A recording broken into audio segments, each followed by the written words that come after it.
Did you know the jet has 24-karat gold seat belts? With a price tag of $100 million, it has two Rolls-Royce engines that can reach speeds of up to 500 miles per hour or 800 kilometers per hour, and it can stay in the air for 16 hours. This Boeing 757, previously owned by Microsoft's Paul Allen, was bought and refurbished by the Trump brand to fly only 43 people in total. Did you know that everyone started calling this Boeing 757 Trump Force One since the 2016 election? It's true. This $100 million aircraft is the epitome of luxury flying. Some sheiks would envy the inside of Trump Force One. The ceilings are made from ultra suede, the seats high-grade leather, and the headrests have the Trump family crest embroidered on them.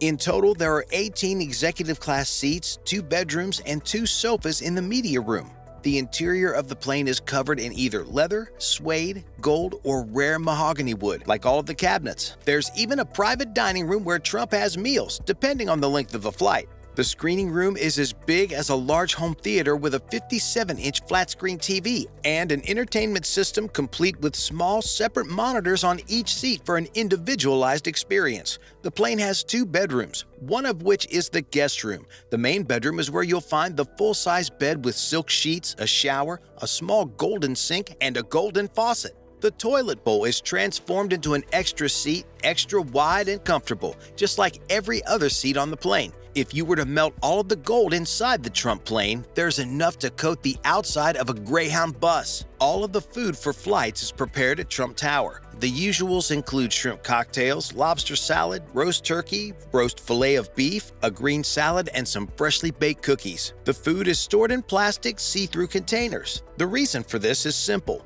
Airport security will have an easy time inspecting the food. As soon as it's ready, the food is picked up from Trump Tower and delivered to the T-Bird, another name for Donald Trump's private jet. After the pilot confirms the destination airport has the necessary equipment to service this Boeing 757, they take off. For all of you interested in the price range, we should tell you that 1 hour of flight cost Donald Trump an astonishing $10,800.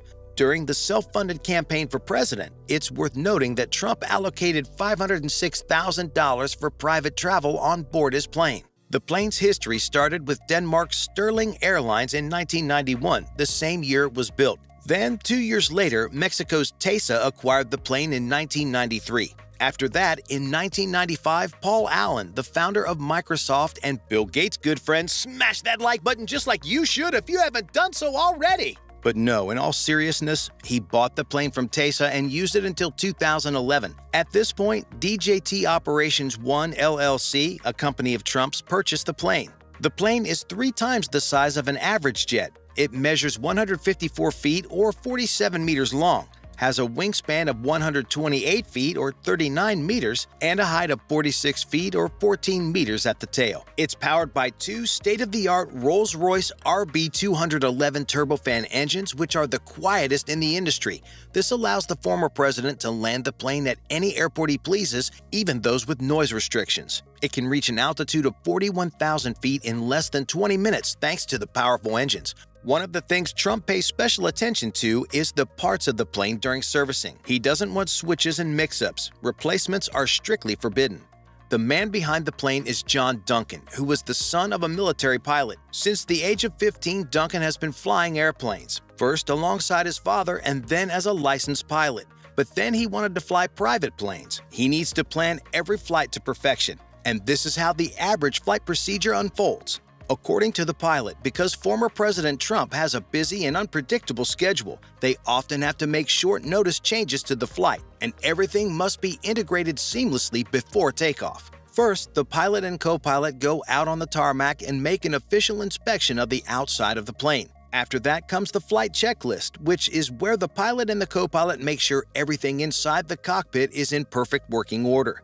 They know exactly when Donald Trump will arrive, so they have to be ready in advance. Just like everyone else, Donald Trump has to go through security. After clearing, he boards the plane. Immediately upon entering, the first thing he does is greet the pilots and the crew. Then he goes into the cabin and inspects everything, and we mean everything. Here's what Donald Trump said about the inspection process.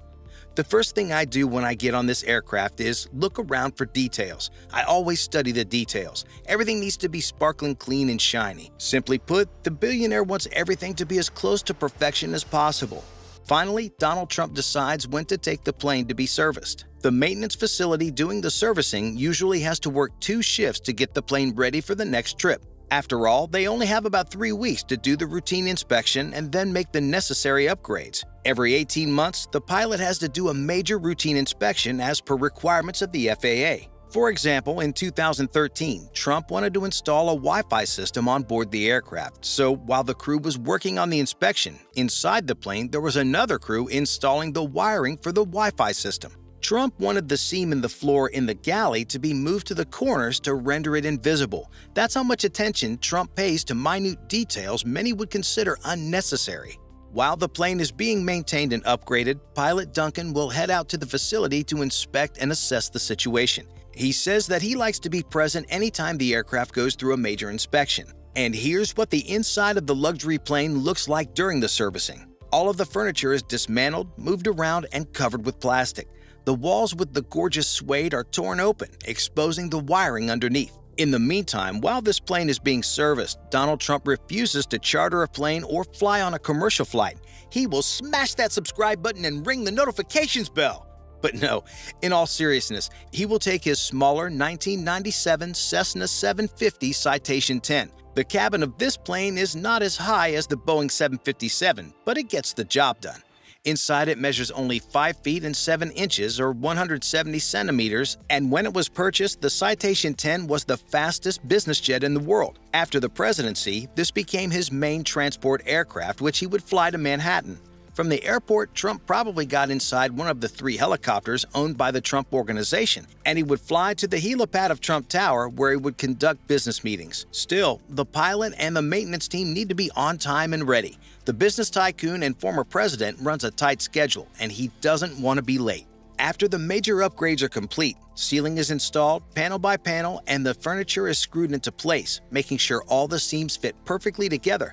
They have to make sure nothing is changed and not a drop of sweat falls on the furniture since this will damage the leather. As soon as all of the plastic covers are removed, the floor is scrubbed with a special detergent. The pilot calls himself a neat freak, so he helps with the scrubbing. A special brush and a can of air are used to clean all of the dirt from the seams. Every little speck of dust is wiped off, since former President Trump wants the plane in mint condition, as he calls it. For this, the pilot will take a big, soft brush and brush the grain of the suede ceilings, making sure all of it is going from left to right. The inside cleaning is accompanied by a paint job on the outside. To show you just how much attention to detail there is, take a look at this guy. He's painting one of the screws half white and half red. Why? Because the screw is on the seam where the colors meet, and they can't risk painting the whole screw white or red.